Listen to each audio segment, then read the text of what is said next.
l'émission 100% placement, intégral placement, Guillaume Sommerer. C'est donc la fin de ce feuilleton Hermès LVMH, la fin du contentieux, et on le disait, LVMH en profite en bourse alors qu'Hermès se casse la figure. On en parle avec Frédéric Rosier. Bonjour Frédéric. Bonjour. Conseiller de gestion chez Mescart Gestion Privée. On rappelle l'histoire, LVMH était monté au capital d'Hermès sans prévenir, ça a créé un conflit désormais terminé. Les deux groupes nous annoncent un accord. Effectivement, très très vieux contentieux, depuis 3 ans, puisque LVMH est monté via des filiales luxembourgeoises et américaines au sein du capital Hermès sans avertir l'AMF notamment et Hermès de ses intentions pour se retrouver avec plus de 23% du capital. Donc le marché spéculait quand même sur peut-être un raid de la part de LVMH sur Hermès. Hermès avait pris ses dispositions autour du capital afin de bloquer finalement cette hypothèse d'OPA, et on était dans le statu quo et dans on va dire l'appareil juridique depuis quelque temps, depuis plus d'1 an, où on devait trouver une conciliation, et c'est le cas aujourd'hui. Voilà, cette conciliation, elle est là, elle est sur la table. LVMH va céder à ses actionnaires les 23% qu'il détenait dans Hermès. LVMH qui progresse en bourse, ça vous semble logique ? Oui, logique déjà parce que c'est une très très belle opération financière pour le coup, puisque c'est une plus-value dégagée par LVMH. Elle monte effectivement parce que on va avoir une distribution. On va se retrouver avec des actions Hermès qui seront distribuées aux actionnaires. Donc ça c'est plutôt également une bonne nouvelle. Et après il y a un arbitrage tout naturel qui se fait en défaveur de Hermès qui quelque part voit sa prime de spéculation se réduire de manière considérable, voire carrément disparaître. Est-ce qu'industriellement, est-ce que pour le business model de l'un et de l'autre, c'est pas quand même dommage de voir LVMH quitter le capital d'Hermès ? Oui, non, je pense que après Hermès est une très très belle société. Elle se paye cher tout simplement parce qu'il y a une marque aujourd'hui qui est incontournable. Je vous rappelle qu'il y avait eu un sondage comme quoi Hermès était l'entreprise innovante, la plus innovante française, la plus innovante.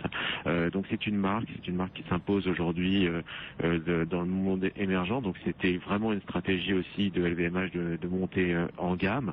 Après, il y a d'autres solutions pour Hermès. Hermès aujourd'hui prouve qu'elle peut vivre seule finalement, ou éventuellement trouver d'autres partenariats. Mais on peut trouver aujourd'hui 2 voire 3 gros acteurs du luxe avec Kering bien sûr. Voilà, donc d'autres solutions pour Hermès, d'autant que c'était parti sur de mauvaises bases entre Hermès et LVMH. Et pour LVMH, vous nous disiez, LVMH souhaitait monter en gamme en montant au capital d'Hermès. Finalement, comment LVMH va-t-il parvenir à monter en gamme ?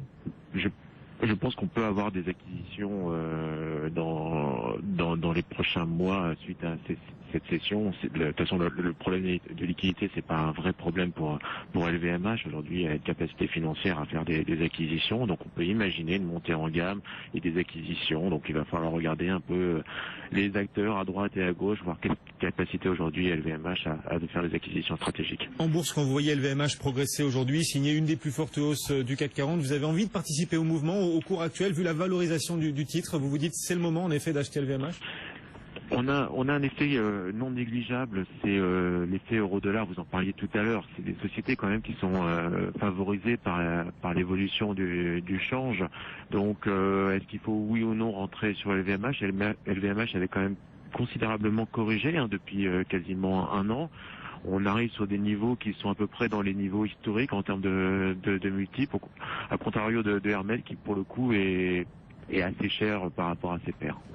Hermès assez cher, ça explique aussi pourquoi le titre est autant sanctionné. Hermès tout à l'heure perdait environ 10%, vous vous dites que c'est logique et qu'il reste encore au cours actuel et malgré la baisse du jour un net potentiel de baisse sur Hermès ?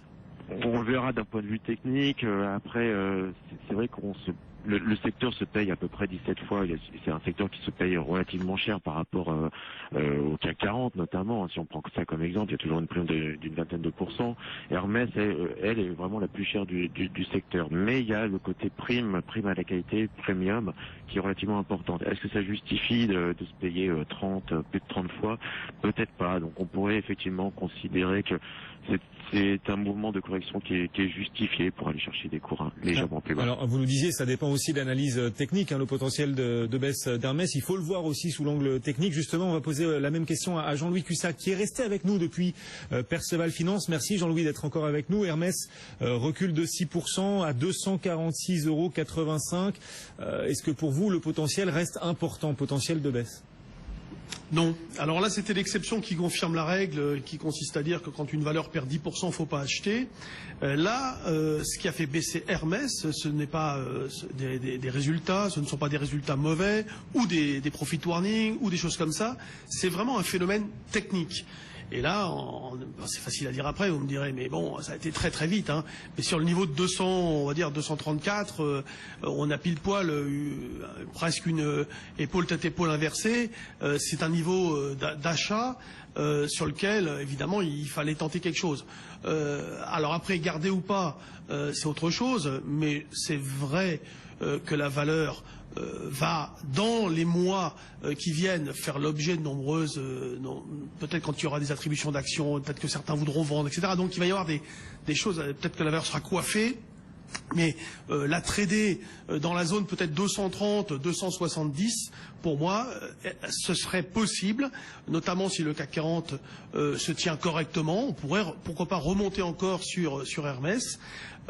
Hermès et LVMH sont quand même deux valeurs d'exception. Ce sont en général des valeurs qu'il faut acheter dans des grandes crises de marché, dans des grandes baisses d'indices CAC 40 notamment, avec l'idée qu'elles surperformeront, quoi qu'il arrive, les reprises d'indices. Donc c'est comme ça qu'il faut l'aborder. C'est vrai que LVMH a bien baissé à partir du mois de juin, fortement baissé. Et en fait, il y a eu un signal d'achat le 25 août sur la valeur, un signal d'achat technique. Là encore, si vous voulez regarder le croisement des mobiles comme ça, 5,21, un truc très simple. Hein. Il y a autre chose à faire, ça c'est très, très, très simpliste. Mais vous voyez qu'il y a une situation d'arrêt de la baisse, d'amorce de reprise. Et ce jour-là, quand on franchit 131,50, il y a un signal d'achat. Donc, c'est confirmé derrière. C'est vrai qu'aidé en cela par la baisse de l'euro, le titre a bien remonté. Oui. Et sur ce niveau de 137, normalement, c'est déjà une première porte de sortie, parce que je pense qu'LVMH va rester comme ça impacté quand même négativement par tout ce qu'on a vu dans le passé là.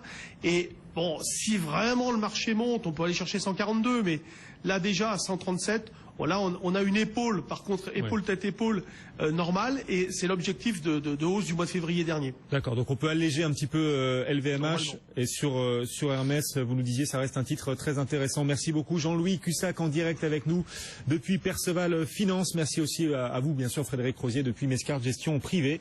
Le CAC 40 gagne 1,2%, le DAX à Francfort gagne 1,7%. BFM Business.